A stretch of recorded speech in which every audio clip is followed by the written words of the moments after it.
ஜனவரி 17 புதன்கிழமை. நொறுங்குண்ட இருதயம்.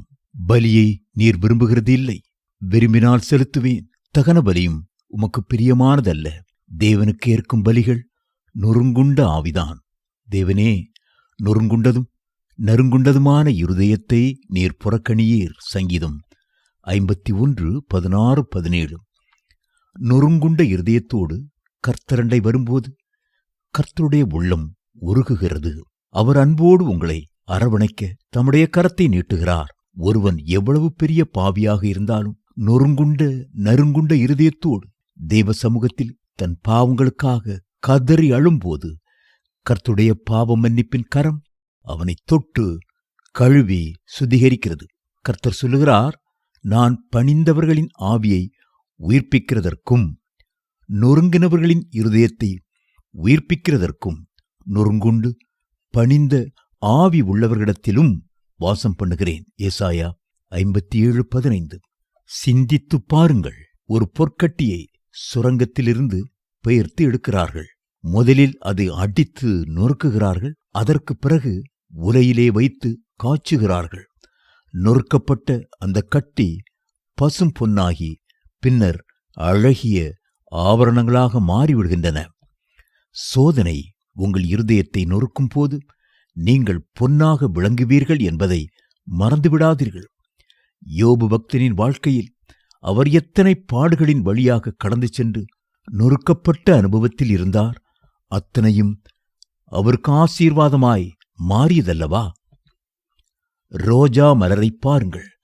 வாசனை தைலம் எடுப்பதற்காக அதை கசக்கி பிழிகிறார்கள். நீங்கள் கர்த்தருக்காக நற்கந்தமாக வாசனை வீசும்படி கர்த்தர் நடத்தும் பாதைகளில் மகிழ்ச்சியோடு நடப்பீர்களா? நளத தைலம் குப்பியினுள் அடங்கியிருக்கிற வரையிலும் அது வாசனை வீசாது. ஆனால் அது உடைக்கப்பட்டு கிறிஸ்துவின் பாதத்தில் ஊற்றப்பட்ட போதோ அந்த வீடு முழுவதும் பரிமள தைலத்தின் வாசனையால் பரிமளித்தது. அதைப் போலவே உங்களுடைய உள்ளம் உடைக்கப்பட்டு கண்ணீரானது கிறிஸ்துவின் பாதத்தில் ஊற்றப்படும் போது பரலோகம் அதை அறிந்து கொள்ளும். நொறுங்குண்ட உள்ளத்திலிருந்து ஏறெடுக்கப்படும் ஊக்கமான ஜெபமானது பரலோகத்தை நோக்கியே செல்லும். இயேசு தன் கைகளில் அப்பத்தை எடுத்தபோது அதை பிட்டார்.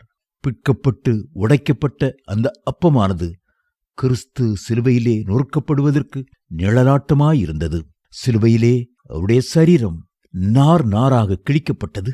வேதம் சொல்கிறது, நம்முடைய மீறுதல்களின் நிமித்தம் அவர் காயப்பட்டு நம்முடைய அக்கிரமங்களின் நிமித்தம் அவர் நொறுக்கப்பட்டார். ஏசாயா 53:5.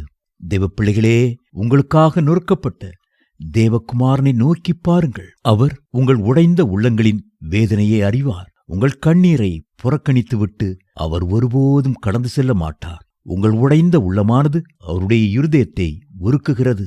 அவர் தம்முடைய பொற்கரத்தினாலே உங்கள் கண்ணீர் யாவையும் துடைப்பார். நொறுங்குண்ட இருதயமுள்ளவர்களுக்கு கர்த்தர் சமீபமாயிருந்து நறுங்குண்ட ஆவி உள்ளவர்களை ரட்சிக்கிறார். சங்கீதம் 34:18.